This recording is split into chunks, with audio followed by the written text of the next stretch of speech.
ನಮಸ್ತೆ ಎಲ್ರಿಗೂ. Hi my dear student. C last ಕ್ಲಾಸಲ್ಲಿ ನಾವು ಗ್ರಾಸ್ಲ್ಯಾಂಡ್ ಅದ್ರ ಬಗ್ಗೆ ಡಿಸ್ಕಸ್ ಮಾಡಿದ್ವಿ. C next some aquatic habitats ಅಂದರೆ ಕೆಲವು ಜಲ ಆವಾಸಗಳು.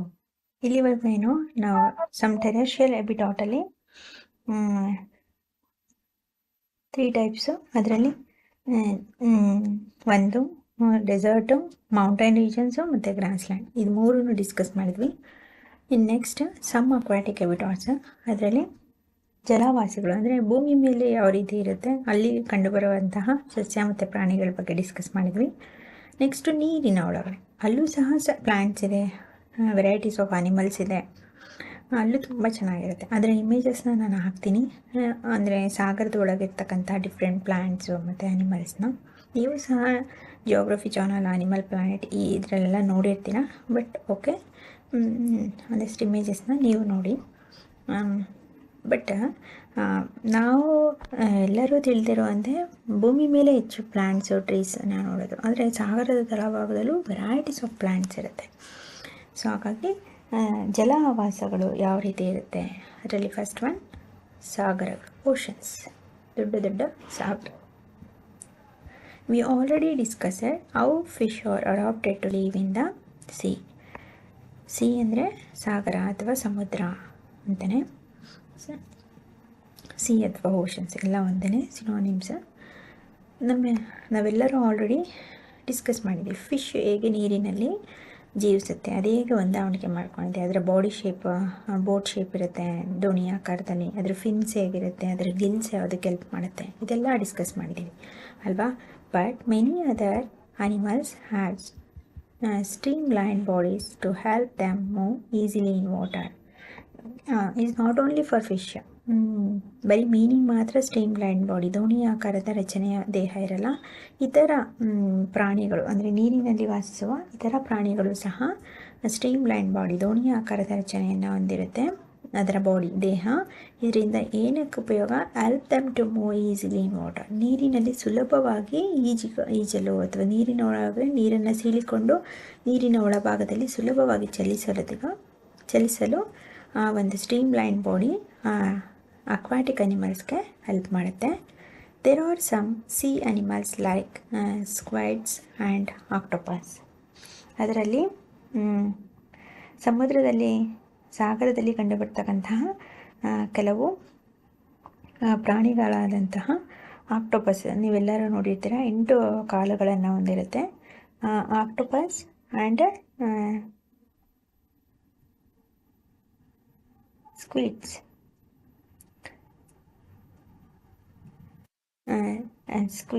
ಸ್ಕ್ವಿಡ್ ಅಂತಾನೆ ಅದರಲ್ಲಿ, ಅಂದರೆ ಎರೆಯ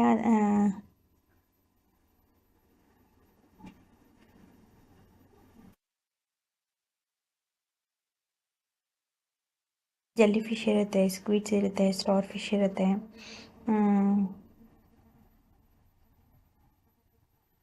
ಇದೆಲ್ಲವೂ ಸಮುದ್ರದ ಒಳಭಾಗದಲ್ಲಿ ಕಂಡುಬರ್ತಕ್ಕಂತಹ ಒಂದು ರೀತಿಯಾದಂತಹ ಸಮುದ್ರದಲ್ಲಿ ವಾಸಿಸುವಂತಹ ಪ್ರಾಣಿಗಳಿದು.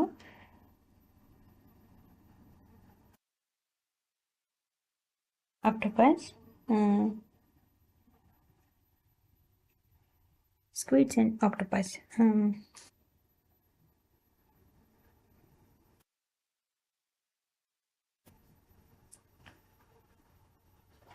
ಸ್ಕ್ವಿಡ್ ಅಂದರೆ ಒಂದು ಉದ್ದವಾದ ಮೃದುವಾದ ದೇಹ ಹೊಂದಿರುತ್ತೆ, ದೊಡ್ಡ ಕಣ್ಣುಗಳಿರುತ್ತೆ, ತೋಳುಗಳು ಮತ್ತು 2 ಗ್ರಹಾಂಗ ಅಂದರೆ ಓಗೋಫಿಟ್ಸ್ ಅಂತಲೂ ಇದನ್ನು ಕರೀತಾರೆ. ಸ್ಕ್ವಿಡ್ಸ್ ಅಂದರೆ ಇದನ್ನು ಕನ್ನಡದಲ್ಲೂ ಸ್ಕ್ವಿಡ್ಸ್ ಅಂತಲೇ, ಆಕ್ಟೋಪಸ್ನ ಆಕ್ಟೋಪಸ್ ಅಂತ ಹೇಳಿ ಕರೀತಾರೆ.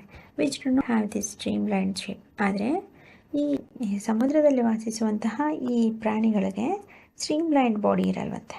ಅಂದರೆ do not have this streamline shape, ದೋಣಿ ಆಕಾರದ ರಚನೆ ಇರಲ್ಲ. ಈ ಆಕ್ಟೋಪಸ್ ನಾನು ಇಮೇಜ್ ಹಾಕ್ತೀನಿ, ಆಕ್ಟೋಪಸ್ ಮತ್ತು ಸ್ಕ್ವಿಡ್ಸ್ದು. ಈ ಪ್ರಾಣಿಗಳು ದೋಣಿಯಂತೆ ಸ್ಟ್ರೀಮ್ಲೈನ್ ಬಾಡಿ ಆ ಥರ ಆಕಾರ ಇರಲ್ಲ.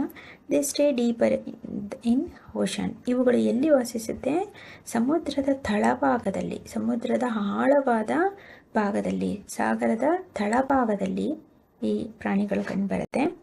Near the seabed and catch any prey that moves towards them. Near the seabed ಅಂದರೆ ಸಮುದ್ರದ ತಳಭಾಗದಲ್ಲಿ, ಸಮುದ್ರದ ಸೀ ಬೆಡ್ ಅಂದರೆ ಸಮುದ್ರದ ತಳಭಾಗದಲ್ಲಿ ಇರ್ತಕ್ಕಂತಹ ಸಮುದ್ರದ ಕೆಳಗಡೆ ಫುಲ್ಲು ಸಾಗರದ ಒಳಭಾಗದಲ್ಲಿ ಅಲ್ಲಿ ಯಾವುದಾದ್ರೂ ಪ್ರಾಣಿಗಳು ಓಡಾಡಿದ್ರೆ, ಅಲ್ಲಿ ಏನಾದರೂ ಸುತ್ತ ನೀರಿನ ಒಳಗಡೆ ಯಾವುದಾದ್ರೂ ಈ ಥರ ಪ್ರಾಣಿಗಳು ಕಂಡು ಬಂದರೆ ಅವುಗಳನ್ನ catch any pray them move towards them, ಅಲ್ಲಿ ಹೋಗಿ ಆ ಸಮುದ್ರದ ಒಳಗಡೆ ಸಿಗ್ತಕ್ಕಂತಹ ಪ್ರಾಣಿಗಳನ್ನ ಕ್ಯಾಚ್ ಮಾಡಿ ಹಿಡಿದು ತಮ್ಮ ಆಹಾರವಾಗಿ ತಿನ್ನುತ್ತೆ. However when they move in water they make their body shapes stream lined.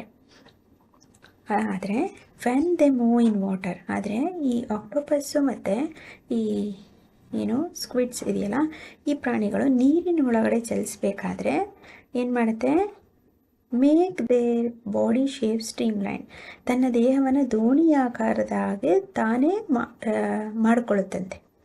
ಆ ರೀತಿ ಚೇಂಜ್ ಈ ಆಕ್ಟೋಪಸ್ ಮತ್ತು ಸ್ಕ್ವಿಡ್ಸ್ಗೇನು ಅದರ ಬಾಡಿ ಸ್ಟ್ರೀಮ್ ಲೈನ್ ಇಲ್ಲ, ದೋಣಿ ಆಕಾರದಲ್ಲಿ ಅದು ಇಲ್ಲ. ಆದರೆ ಅದು ನೀರಿನಲ್ಲಿ ಚಲಿಸುವಾಗ ಆ ಇಮೇಜ್ ಹಾಕ್ತೀನಿ, ಅದು ತನ್ನ ದೇಹವನ್ನು ದೋಣಿ ಆಕಾರದಲ್ಲಿ ಮಾಡಿಕೊಂಡು ನೀರಿನ ಒಳಭಾಗದಲ್ಲಿ ಚಲಿಸುತ್ತೆ. ಅರ್ಥ ಆಗ್ತಿದೆಯಾ?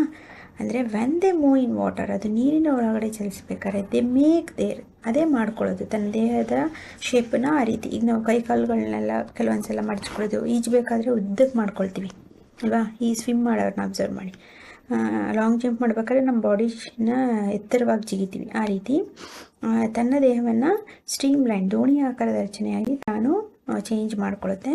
These animals have gills to help them use oxygen dissolves in water. ಈ ಪ್ರಾಣಿಗಳಲ್ಲಿ, ನೀರಿನಲ್ಲಿ ವಾಸಿಸುವಂಥ ಈ ಅಕ್ವಾಟಿಕ್ ಅನಿಮಲ್ಸಲ್ಲಿ, ಈ ಜಲವಾಸಿ ಪ್ರಾಣಿಗಳಲ್ಲಿ ಅವುಗಳಿಗೂ ಸಹ ಗಿಲ್ಸ್, ಕಿವಿರುಗಳಿದ್ದು, to help them use oxygen dissolves in water, ನೀರಿನಲ್ಲಿ ಕರಗಿರುವಂತಹ ಆಮ್ಲಜನಕವನ್ನು ಹೀರಿಕೊಳ್ಳೋದಕ್ಕೆ, ಉಸಿರಾಟಕ್ಕೆ ಹೀರಿಕೊಳ್ಳಲು ಈ ಪ್ರಾಣಿಗಳಲ್ಲೂ ಸಹ ಗಿಲ್ಸ್, ಕಿವಿರುಗಳನ್ನು ಹೊಂದಿರುತ್ತೆ.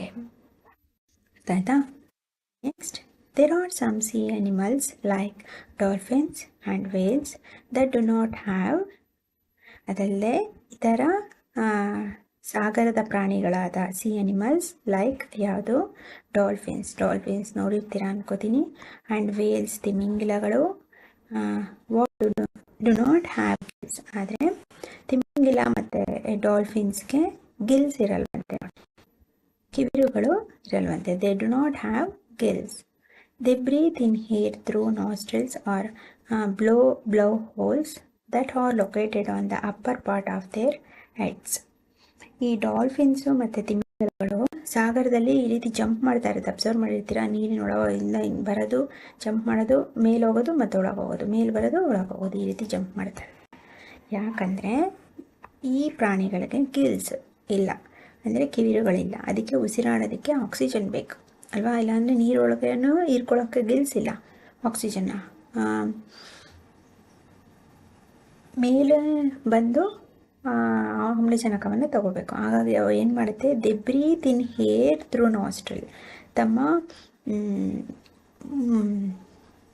ನಾಸಿಕ ಕುಹರಗಳು ಅಂದರೆ ಬ್ಲೋ ಹೋಲ್ಸ್, ಗಾಳಿಯನ್ನು ಹೀರಿಕೊಳ್ಳುವಂತಹ ಮೂಗಿನ ರಂಧ್ರಗಳ ಮೂಲಕ ಏನು ಮಾಡುತ್ತೆ, they are located on the upper part of their heads, ತನ್ನ ತಲೆಯನ್ನು ನೀರಿನ ಮೇಲ್ಭಾಗಕ್ಕೆ ತಂದು, ಅದೇ ಜಂಪ್ ಮಾಡೋಕ್ಕೆ ಬರುತ್ತಲ್ಲ ಈ ರೀತಿ, ಇಲ್ಲಿರುತ್ತೆ ಇಷ್ಟು ಮೇಲಕ್ಕೆ ಜಂಪ್ ಮಾಡಿಕೊಂಡು ನೀರಿನ ಮೇಲ್ಭಾಗಕ್ಕೆ ಬಂದು ಮತ್ತೆ ನೀರಿನೊಳಗೆ ಮುಳುಗುತ್ತೆ. ಆ ರೀತಿ ಮೇಲೆ ಬಂದಾಗ ತನ್ನ ತಲೆಯನ್ನು ನೀರಿನಿಂದ ಹೊರ ಹಾಕಿ ವಾತಾವರಣದಲ್ಲಿ ಇರುವಂತಹ ಆಮ್ಲಜನಕವನ್ನು ನಾಸಿಕ ಕುಹರಗಳ ಮೂಲಕ, ಆ ರಂಧ್ರಗಳ ಮೂಲಕ, ನಾಸಿಕ ರಂಧ್ರಗಳ, ಮೂಗಿನ ರಂಧ್ರಗಳ ಮೂಲಕ ಏನು ಮಾಡುತ್ತೆ, ಬ್ಲೋ ಹೋಲ್ಸ್ ಮೂಲಕ ಬ್ರೀತ್ ಮಾಡುತ್ತಂತೆ, ಉಸಿರಾಟವನ್ನು ನಡೆಸುತ್ತೆ. ಯಾವುದು, ಡಾಲ್ಫಿನ್ಸ್ ಮತ್ತು Wales. They do not have Gilles. This allows them to breathe in air when they swim near the surface of water. ಹಾಗಾಗಿ ಈ ಡಾಲ್ಫಿನ್ಸು ಮತ್ತು ಈ ತಿಮಿಂಗಲಗಳು allows them to breathe in air, ಉಸಿರಾಟವನ್ನು ನಡೆಸೋದಕ್ಕಾಗಿ, ಗಾಳಿಯನ್ನು ತೆಗೆದುಕೊಳ್ಳೋದಕ್ಕಾಗಿ, when they swim near the surface of water, ಇದು ನೀರಿನ ಮೇಲ್ಭಾಗದಲ್ಲಿ ಸ್ವಿಮ್ ಮಾಡುತ್ತಂತೆ, ಈಜುತ್ತಂತೆ. ಅರ್ಥ ಆಯ್ತಾ? ನೀರಿನ ಮೇಲ್ಭಾಗದಲ್ಲಿ, ಸರ್ಫೇಸ್, ನೀರಿನ ಮೇಲ್ಪದರದಲ್ಲೇ ಈ ಪ್ರಾಣಿಗಳು ಈಜನ್ನು ನಡೆಸುತ್ತೆ, ಈಜಾಟವನ್ನು ಮಾಡುತ್ತೆ. They can stay inside the water for a long time without breathing. They can stay inside the water. ಒಂದು ವೇಳೆ ನೀರಿನ ಒಳಗೆ ಇದು ಅಲ್ಲೇ ಇದು ಬಿಡ್ತು ಅಂದರೆ for a long time without breathing, ಉಸಿರಾಟವನ್ನು ನಡೆಸದೆ ನೀರಿನ ಒಳಗಡೆ ತುಂಬ ಸಮಯದವರೆಗೂ ಇರುವಂತಹ ಕೆಪಾಸಿಟಿ ಇವುಗಳಿಗೆ ಇದೆ. ನೀರಿನ ಒಳಭಾಗದಲ್ಲೇ ಇತ್ತು ಅಂದ್ಕೊಳ್ಳಿ, ಆವಾಗ ಅದು ಉಸಿರಾಡಲ್ಲ. ಅಂದರೆ ಉಸಿರಾಟವನ್ನು ನಡೆಸದೆ ಅನೇಕ ಗಂಟೆಗಳು, ಲಾಂಗ್ ಟೈಮ್, ತುಂಬ ಸಮಯದವರೆಗೆ ನೀರಿನ ಒಳಗೆ ಈ ಡಾಲ್ಫಿನ್ಸ್ ಮತ್ತು ವೇಲ್ಸು ಇರಬಲ್ಲವು. They come out to the surface from the time to time. ಆದರೆ ಟೈಮ್ ಟು ಟೈಮ್ಗೆ, ಸಮಯಕ್ಕೆ ಯಾವಾಗ ಉಸಿರಾಡಬೇಕು ಅನಿಸುತ್ತೆ, ಯಾವಾಗ ಬ್ರೀತಿಂಗ್ ಮಾಡಬೇಕು, ಟು ಬ್ರೀತ್ ಇನ್ ಏರ್, ಯಾವಾಗ ಗಾಳಿಯನ್ನು ಒಳಕ್ಕೆ ತಗೋಬೇಕು ಅನಿಸುತ್ತೆ, ಟೈಮ್ ಟು ಟೈಮ್, ಸಮಯಕ್ಕೆ ಸರಿಯಾಗಿ ಈ ರೀತಿ ಅಪ್ ಆ್ಯಂಡ್ ಡೌನ್ ನೀರಿನ ಮೇಲ್ಭಾಗಕ್ಕೆ ಈ ರೀತಿ ಬರ್ತಾ ಇರುತ್ತವೆ. Did you ever see this interesting activity of dolphins in television programme or films on ocean live? ನಿಮಗೂ ಇಷ್ಟ ಆಗ್ತಿದೆಯಾ, ಆಸಕ್ತಿ ಉಂಟಾಗ್ತಿದೆಯಾ ಡಾಲ್ಫಿನ್ನು ಮತ್ತು ಒಂದು ವೇಲು ಯಾವ ರೀತಿ ಮೇಲ್ ಬರುತ್ತೆ, ಯಾವ ರೀತಿ ಉಸಿರಾಡುತ್ತೆ ಅಂತೇಳಿ? ಅಂದರೆ ಟೆಲಿವಿಷನ್ಸ್ಗಳಲ್ಲಿ ನೀವು ಅನಿಮಲ್ ಪ್ಲಾನೆಟು, ಜಿಯೋಗ್ರಫಿ ಚಾನಲ್ಸ್ ಅವುಗಳಲ್ಲಿ ನೋಡಿದ್ರೆ ಗೊತ್ತಾಗುತ್ತೆ. ಆ ಪ್ರೋಗ್ರಾಮ್ಗಳನ್ನ ನೋಡಿ.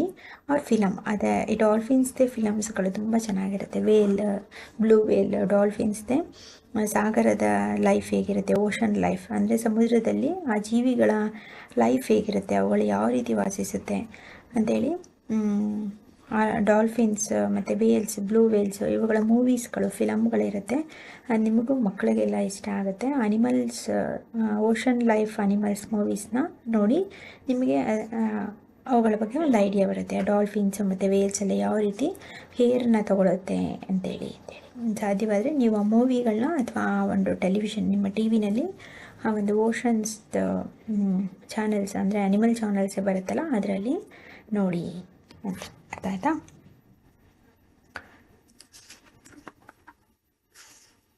ಅದೇ ರೀತಿ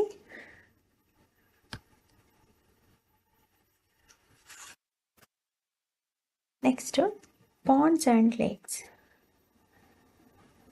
ಅದಕ್ಕೆ ಸ್ವಲ್ಪ ಮಾಡೋಣ, ಆಮೇಲೆ ಕಂಟಿನ್ಯೂ ಮಾಡ್ತೀನಿ. ಪಾಂಡ್ಸ್ ಮತ್ತು ಲೇಕ್ಸ್ ಅಂದರೆ ನೀರಿನ ಕೊಳಗಳು ಮತ್ತು ಪಾಂಡ್ಸ್, ನೀರಿನ ಕೆರೆ ಅಥವಾ ಹೊಂಡ ಅಂತೇಳಿ ಏನು ಕರಿತೀವಿ, ನೀರಿನ ಆವಾಸ ಇವುಗಳು ಪಾಂಡ್ಸ್ ಮತ್ತು ಲೇಕ್ಸ್ ಅಂದರೆ. ಅಂದರೆ ಈಗ ಹಳ್ಳಿಗಳಲ್ಲಾದರೆ ಲೇಕ್ ಅಂದರೆ ಎಷ್ಟೊಂದು ಕಡೆ ಲೇಕ್ಗಳು, ಈ ಕಾರಂಜಿ ಲೇಕ್ ಮೈಸೂರಲ್ಲಿರ್ಬೋದು, ಆ ರೀತಿಯ ಲೇಕ್ಗಳು ಅಂದರೆ ಕೆರೆಗಳು ಅಂತ ಏನು ಕರಿತೀವಿ ಇವಾಗ ಸ್ವಲ್ಪ ಕಡಿಮೆ ಆಗಿದೆ. ಕೊಳಗಳು, ಕೆರೆಗಳು ಅಂತೇಳಿ ಕರಿತೀವಿ. ಚಿಕ್ಕ ಚಿಕ್ಕ ನೀರನ್ನು ಶೇಖರಣೆ ಮಾಡಿರ್ತಕ್ಕಂತಹ, ಈಗ ನೀವು ಸ್ವಿಮ್ಮಿಂಗ್ ಪೂಲ್ ಅನ್ಸಿರೋ ಅದೇ ಕೊಳಗಳು. ಅವೆಲ್ಲ ನ್ಯಾಚುರಲ್ ಆಗಿರ್ತಿತ್ತು, ಈಗ ನಾವು ಅದನ್ನು ಆರ್ಟಿಫಿಷಿಯಲ್ ಆಗಿ ಸ್ವಿಮ್ಮಿಂಗ್ ಪೂಲ್ ಅಂತೇಳಿ ಕರಿತೀವಿ. ಆ ರೀತಿಯಾಗಿ ನೈಸರ್ಗಿಕವಾದಂತಹ ಕೊಳಗಳು ಮತ್ತು ಕೆರೆಗಳು ಇರುತ್ತವೆ. Have you seen plants growing in ponds? ಅಂದರೆ ಕೊಳಗಳಲ್ಲಿ, ಕೆರೆಗಳಲ್ಲಿ ಗಿಡಗಳಿರೋದನ್ನು, ಸಸ್ಯಗಳು ಕಂಡುಬರೋದನ್ನು ನೋಡಿದ್ದೀರಾ? Lakes, rivers and even some drains, ಅಥವಾ ನೀರಿರ್ತಕ್ಕಂಥ ಜಾಗಗಳಾದ ಡ್ರೈನ್ಸ್, ಚರಂಡಿಗಳು ಅಥವಾ ನದಿಗಳು ಅಥವಾ ಕೆರೆಗಳಲ್ಲಿ ಸಸ್ಯಗಳು ಕಂಡುಬರೋದನ್ನು ಯಾರಾದರೂ ನೋಡಿದ್ದೀರಾ? ಕಮಲ ನೀರಿನ ಒಳಗಡೆನೇ ಅರಳೋದು, ಅಲ್ಲಿ ಎಷ್ಟು ಕಮಲದ ಗಿಡಗಳಿರುತ್ತೆ, ಎಲ್ಲರೂ ನೋಡಿರ್ತೀರ ಅಲ್ವಾ? On A field trip on A near by pond if possible. ನಿಮಗೆ ಏನಾದರೂ ಅಂತ ಪಾಸಿಬಲ್ ಸಿಕ್ಕರೆ ಒಂದು ಸಲ, ತುಂಬ ಸಿಟಿಲಿರೋ ಮಕ್ಳಿಗಾದರೆ ಅವ್ರು ನೋಡಬೇಕು ಅನಿಸುತ್ತೆ. ಹಳ್ಳಿ ಮಕ್ಕಳಾದರೆ ಅವ್ರು ಡೈಲಿ ಓಡಾಡ್ತಿರ್ತಾರೆ, ಅವರು ಕೆರೆಗಳು ಅದರ ಪಕ್ಕನೇ ಓಡಾಡ್ತಿರ್ತಾರೆ, ರೋಡ್ ಆನ್ ಸೈಡಲ್ಲಿ ಕೊಳಗಳನ್ನ ನೋಡಿರ್ತಾರೆ. ನೋಡಿಲ್ಲದೆ ಇರೋರಾದರೆ ಒಂದು ಸಲ ಫೀಲ್ಡ್ ಟ್ರಿಪ್ಪಿಗೆ, ಅವರ ಪ್ರವಾಸಕ್ಕೆ ಅಂದರೆ ಪರಿಸರದ ಪ್ರವಾಸ ಅಂಥೇಳಿ ಆ ಪಾಂಡ್, ಕೊಳಗಳು ಮತ್ತು ಕೆರೆಗಳು ಅಥವಾ ನದಿಗಳಿಗೆ ಹೋಗಿ ಬನ್ನಿ. And try to observe the kinds of plants that are seen there. ಅಲ್ಲಿ ಹೋದಾಗ ಬರೀ ನೀರಿನಲ್ಲಿ ಆಟ ಆಡೋದಲ್ಲ, ನೀರಿನಲ್ಲಿ ಕಂಡುಬರುವಂಥ ಸಸ್ಯಗಳನ್ನು ಅಬ್ಸರ್ವ್ ಮಾಡಿ, ಯಾವ ರೀತಿಯ ಪ್ಲ್ಯಾಂಟ್ಸ್ ಇರುತ್ತೆ ಅದನ್ನು ನೋಟ್ ಮಾಡ್ಕೊಳ್ಳಿ. Observe the leaves, stems and roots of these plants. ಅದಲ್ಲದೆ ನೀರಿನಲ್ಲಿ ವಾಸಿಸುವಂತಹ ಪ್ಲ್ಯಾಂಟ್ಸ್ಗಳಿಗೆ, ಸಸ್ಯಗಳಿಗೂ ಭೂಮಿಯ ಮೇಲೆ ನಾವು ನೋಡ್ತಕ್ಕಂಥ ಡೈಲಿ ಗಿಡಗಳಿಗೂ ಪ್ಲ್ಯಾಂಟ್ಸ್ಗಳಿಗೂ ತುಂಬ ವ್ಯತ್ಯಾಸ ಇರುತ್ತೆ. ಹಾಗಾಗಿ ಆ ಪ್ಲ್ಯಾಂಟ್ಸ್ನ ಲೀವ್ಸ್, ಅವುಗಳ ಎಲೆಗಳು, ಸ್ಟೆಮ್, ಕಾಂಡ ಆ್ಯಂಡ್ ರೂಟ್ಸ್, ಅವುಗಳ ಬೇರುಗಳು ಯಾವ ರೀತಿ ಇರುತ್ತೆ ಅದನ್ನು ನೋಟ್ ಮಾಡ್ಕೊಳ್ಳಿ, ಅಬ್ಸರ್ವ್ ಮಾಡಿ. Some of these plants have their roots fixed in the soil below the water. ಅಂದರೆ ಈ ನೀರಿನ ಒಳಗೆ ಇರ್ತಕ್ಕಂಥ ರೂಟ್ಸ್, ರೂಟ್ಸ್ ಇರುತ್ತಲ್ಲ, ಬೇರುಗಳು fixed in the soil below the water, ನೀರಿನ ಒಳಭಾಗದಲ್ಲಿ, ನೀರಿನ ಕೆಳಗಡೆ ಇರ್ತಕ್ಕಂಥ ಮಣ್ಣು, ನೀರೊಳಗಡೆ ಮಣ್ಣು ಕಂಡು ಬರುತ್ತಲ್ವಾ. ಈ ದೇವಸ್ಥಾನಗಳಿಗೆ ಹೋದರೆ ಅಲ್ಲಿ ಪಕ್ಕದಲ್ಲಿ ದೊಡ್ಡ ದೊಡ್ಡ ಹೊಳೆಗಳಿರುತ್ತೆ ಅಲ್ವಾ, ಟೆಂಪಲ್ಗಳಲ್ಲಿ ಅಲ್ಲಿ ನೀವು ನೋಡಿರ್ತೀರ, ಮಣ್ಣು ಸಹ ಇರುತ್ತೆ. ಆ ಮಣ್ಣಿಗೆ ಅಂಟ್ಕೊಂಡಿರುತ್ತಂತೆ ಅವುಗಳ ಬೇರುಗಳು. ನೀರಿನ ತಳಭಾಗದಲ್ಲಿ ಕಂಡುಬರುವಂತಹ ಮಣ್ಣಿಗೆ ನೀರಿನಲ್ಲಿ ವಾಸಿಸುವಂತಹ ಸಸ್ಯಗಳ ಬೇರುಗಳು ಅಂಟಿಕೊಂಡಿರುತ್ತೆ, ಫಿಕ್ಸ್ ಆಗಿರುತ್ತೆ. Some aquatic plants float on water, ಕೆಲವೊಂದು ನೀರಿನಲ್ಲಿ ವಾಸಿಸುವಂಥ ಸಸ್ಯಗಳು ನೀರಿನ ಮೇಲೆ ತೇಲುತ್ತಂತೆ, ಫ್ಲೋಟ್ ಆನ್ ವಾಟರ್. ಕಮಲದ ಸಸ್ಯ, ಕಮಲದ ಗಿಡ ಅಲ್ವಾ, ನೀರಿನ ಮೇಲೆ ತೇಲುತ್ತೆ, ಅದರ ಎಲೆನೂ ನೀರಿನ ಮೇಲೆ ಇರುತ್ತೆ, ನೀರಿನ ಮೇಲೆ ಇರುತ್ತೆ ಅಲ್ವಾ ಕಮಲ ಹೌದು.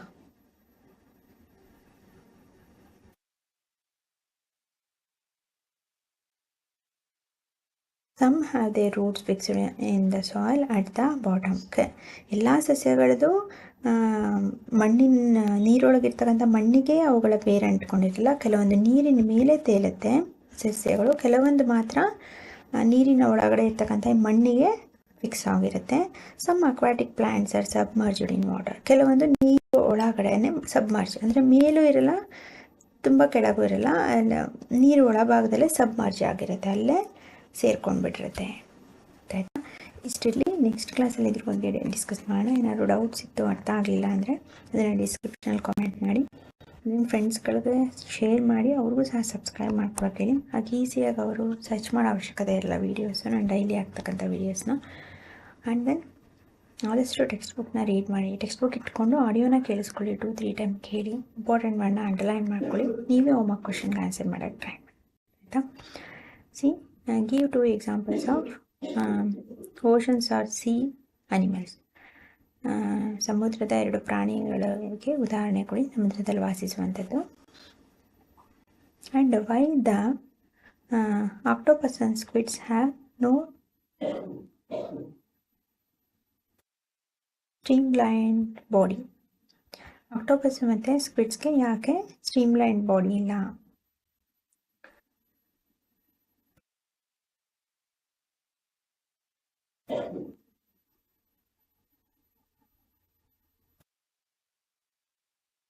ಅದೇ ರೀತಿ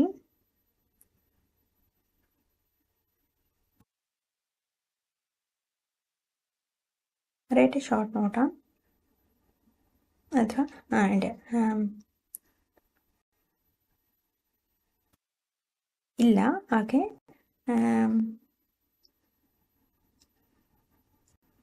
octopus and squids name the respiratory organs of octopus and squid. ಅದರ ರೆಸ್ಪಿರೇಟರಿ ಆರ್ಗನ್ಸ್ ಯಾವುದು ಅಂತ ಇದೇನೆ gills. Why dolphin and whales do not have Gilles.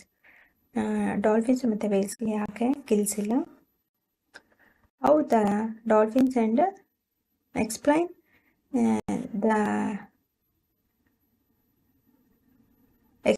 the respiratory or breathing. Explain the breathing of dolphins and whales. Dolphins ಮತ್ತು ವೇಲ್ಸ್ದು breathing ಅಥವಾ respiration ಹೇಗೆ ಅಂತ explain ಮಾಡಬೇಕು. Explain how the dolphin and whales breathe.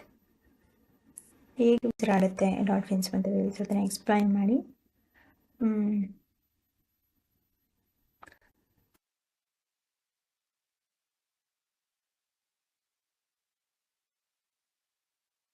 Why the wire?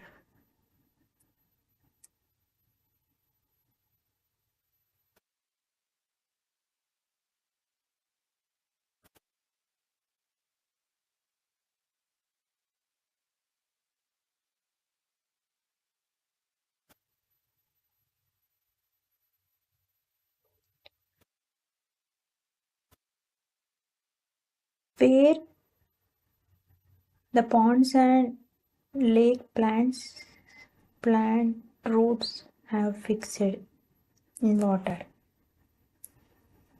ನೀರಿನಲ್ಲಿ ಕಂಡುಬರುವಂತಹ ponds, ಕೆರೆ ಮತ್ತು where the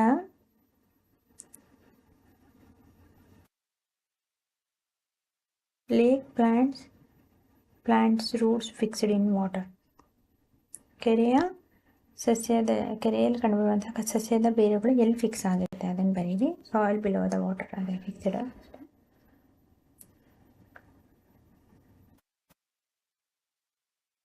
ಇಷ್ಟು ಅದನ್ನು ಹೋಮ್ವರ್ಕ್ ಕ್ವಶನ್ಸು. ಯಾರೋ ಡೌಟ್ಸ್ ಇತ್ತು ಅರ್ಥ ಆಗಲ್ಲ ಅಂದರೆ ಡಿಸ್ಕ್ರಿಪ್ಷನಲ್ಲಿ ಕಾಮೆಂಟ್ ಮಾಡಿ, ನಾನು ಅದನ್ನು ಆನ್ಸರ್ ಮಾಡ್ತೀನಿ. Okay my dear student, thank you.